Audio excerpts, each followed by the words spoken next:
Começando mais um programa da série que entrevista os candidatos a deputado estadual e federal aqui da região do Vale dos Sinos, nas cidades em que a Vale TV tem a sua audiência no canal 14 da NET. Aqui ao meu lado eu tenho o deputado estadual Tarcísio Zimmermann, que concorre à sua reeleição.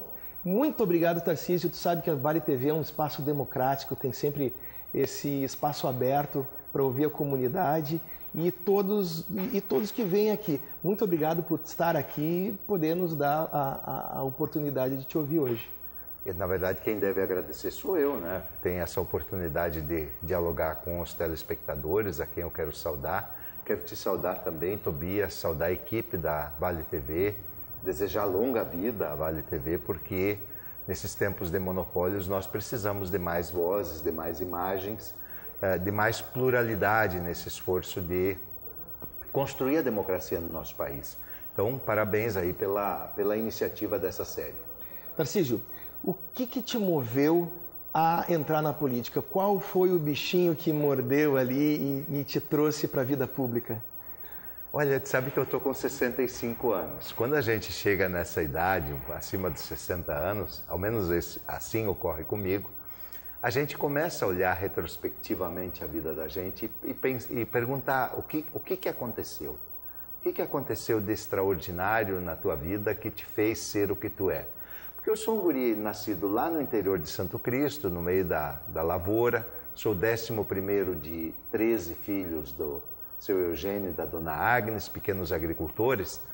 E como é que eu cheguei a ser deputado federal, prefeito? Enfim, o que me moveu para esse projeto do PT?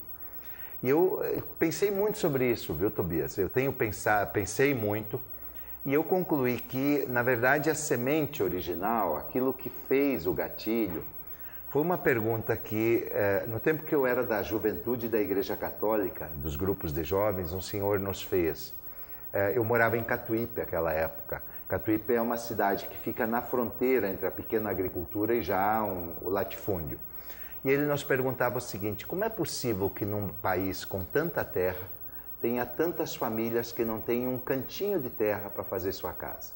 E eu acho que foi em torno da busca da resposta a essa questão que eu acabei começando a me tornar mais, vamos dizer assim, mais atento, né? De fazer mais perguntas, de buscar mais respostas, e acho que foi isso que me conduziu à vida política. Quer dizer, na verdade, para mim, a política é um instrumento de promoção de mudanças. Eu sei que tem muitos políticos que são pelo dinheiro, mas tem outros que são mesmo pela missão, e eu me considero um político pela missão, e a minha missão é essa, quer dizer, usar a política como uma ferramenta para produzir dignidade, produzir direitos, produzir aquilo que as pessoas humanas têm de melhor. Tarcísio, o teu mandato hoje como deputado estadual, ele é muito focado na área da saúde e também na parte do desenvolvimento social. Como é que tu tens pretendido ampliar ou manter os teus programas enquanto deputado? Na verdade, eu não gosto muito de ser deputado de oposição, eu vou adiantando. Porque, na verdade, deputado de oposição joga mais na defesa do que no ataque. E eu acho que a política é menos se defender, é menos defender e mais a gente poder propor, né? Quando a gente é de oposição, normalmente tu tem no outro lado um governo que tem uma série de iniciativas que contrariam o nosso modo de pensar. Eu exerci um papel muito pesado na oposição ao governo Sartori. Eu acho que foi um governo desastroso para o estado do Rio Grande do Sul, mas enfim, respeito quem pense o contrário, mas já sou um homem de várias experiências na política e eu nunca vi um governo tão desarticulado, tão sem apetite, mas ao mesmo tempo com tanta voracidade para destruir, para acabar com coisas. Bom, então eu trabalhei muito nesse aspecto da oposição e um dos aspectos que eu tinha muito receio era a área da saúde e acaba se confirmando, quer dizer, nós tivemos um processo de fragilização tanto dos hospitais quanto dos municípios naquilo que é fundamental na prestação do serviço de saúde. Então, eu integrei a Comissão de Saúde da Assembleia Legislativa, coordenei, liderei duas comissões especiais nessa área da saúde, exatamente debatendo alternativas para o financiamento da saúde e, ao mesmo tempo, buscando instrumentos que pudessem qualificar o processo de gestão na saúde. Então, foi um tema que eu me ocupei muito, assim, essa questão da saúde. E um outro tema, assim, que foi muito foco da minha preocupação, é o tema da situação fiscal, quer dizer, das finanças do Estado do Rio Grande do Sul. Hoje eu sou um deputado da Comissão de Finanças da Assembleia, e desde o início do mandato, esse tema, na verdade, perpassou todo o governo Sartori.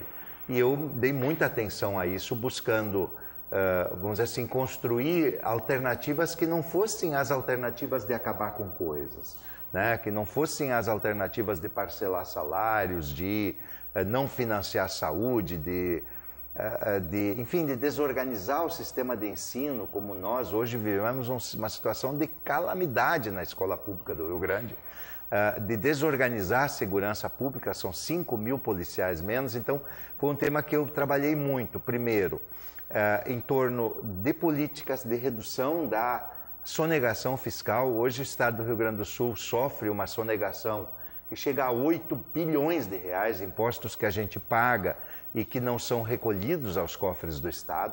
8 bilhões resolvia o problema das finanças do Estado do Rio Grande do Sul e a gente insistiu muito nessa pauta. E depois a questão da Lei Candir, que é outra pauta fundamental, quer dizer, o Estado do Rio Grande do Sul tem um crédito junto à União de quase 60 bilhões de reais e nós temos que buscar, seja quem for o governo que entrar lá em Brasília, nós temos que buscar. Então eu liderei nos últimos 2 anos, especialmente, todo um processo de mobilização da Assembleia Legislativa para que a gente pudesse colocar esse tema da Lei Candir na ordem do dia. Agora tem um projeto de lei complementar tramitando na Câmara dos Deputados e que deve ser votado para que a gente possa ter possibilidade de recompor as finanças do Estado sem cortar mais ainda, sem ter que aumentar impostos e sem impor mais prejuízos ao povo. Então, foram as duas grandes pautas, mas ao mesmo tempo o deputado de oposição serve para cutucar o governo. Então, por exemplo, eu me lembro, aqui tem a ponte da Avenida dos Municípios, o primeiro deputado que levantou esse assunto na Assembleia fui eu. Bom, aí obviamente os deputados de situação saíram correndo para se apropriar da pauta. Então a gente também é uma espécie de... a gente cutuca os deputados do governo para que eles se preocupem com pautas que eles têm melhor condição de resolver do que nós. Porque a gente, evidentemente, não é ouvido pelo governo. A mobilidade é muito importante, inclusive, e trata de 20% do PIB, né, gaúcho. O PIB gaúcho é basicamente o lucro que as empresas têm em cima, né, para o Estado. A empresa gasta cerca de 20% no transporte, né? A gente tem um escoamento entre Novo Hamburgo e São Leopoldo de uma dificuldade de transporte. Existe alguma solução nesse sentido?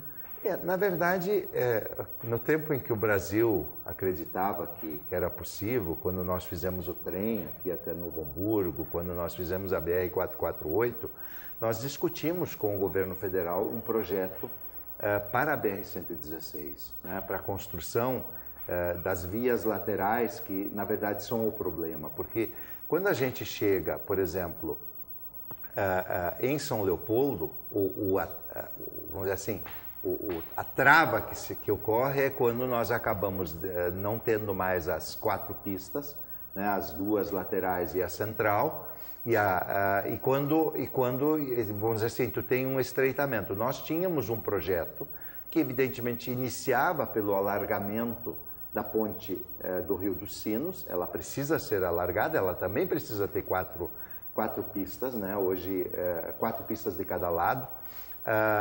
Hoje ela tem somente 2 de cada lado e precisa alargar todo esse trecho que faz aqui, na verdade, daqui até Dois Irmãos. Tem um projeto de duplicação. Agora, isso tudo fica em suspenso basicamente por conta de algo que a sociedade discute pouco, mas que foi a Emenda Constitucional 95, que estabeleceu um teto de gastos para a União e que, na verdade, inviabiliza qualquer novo investimento significativo na malha viária do estado do Rio Grande do Sul. Para a nossa região, é estratégico retomar esse projeto de duplicação da 116. Também é estratégico, mas ainda com menos viabilidade, e seria a extensão da 448 até no mínimo a RS 040, até no mínimo. Mas é uma pauta que, na verdade, ela fica em suspenso por conta dessa emenda constitucional. Financiamento da saúde, como é que a gente pode fazer para qualificar o atendimento e dar à população uma melhor qualidade no serviço? Olha, os municípios gaúchos, eles têm participado com muitos recursos no financiamento.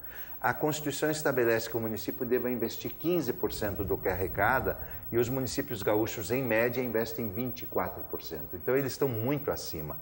O Estado deveria investir 12%. Ele investe hoje, contados legalmente, recursos da ordem de 9,5%. Se o Estado investisse os 12%, nós teríamos mais 1 bilhão na área da saúde. E a União, ela teve uma participação crescente até a emenda constitucional 95.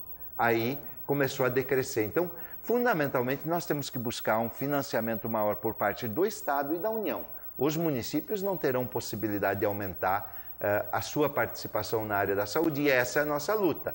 Eu, inclusive, estou tentando conseguir as assinaturas para uma emenda constitucional que eleve o percentual do Estado para 15%, para que a gente tenha um pouco mais de dinheiro que possa garantir uma melhor equação para o atendimento das pessoas, que as pessoas não tenham que ficar meses e anos esperando na fila ou horas e horas na porta de uma unidade de saúde.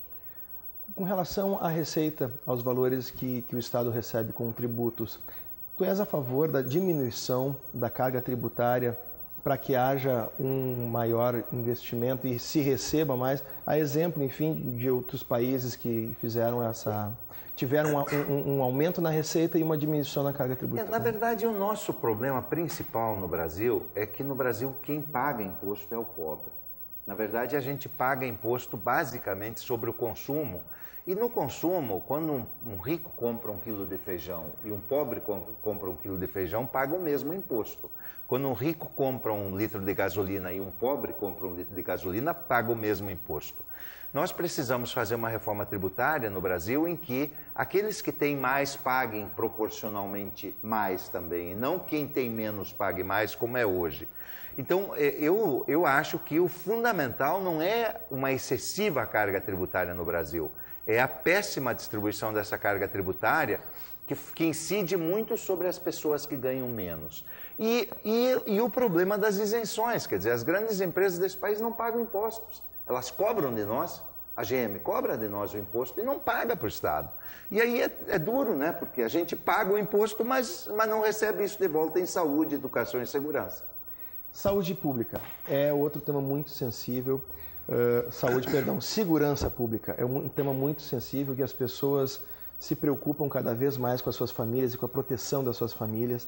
Como o senhor avalia uma solução enquanto na medida legislativa, na medida da competência legislativa, que o senhor possa contribuir?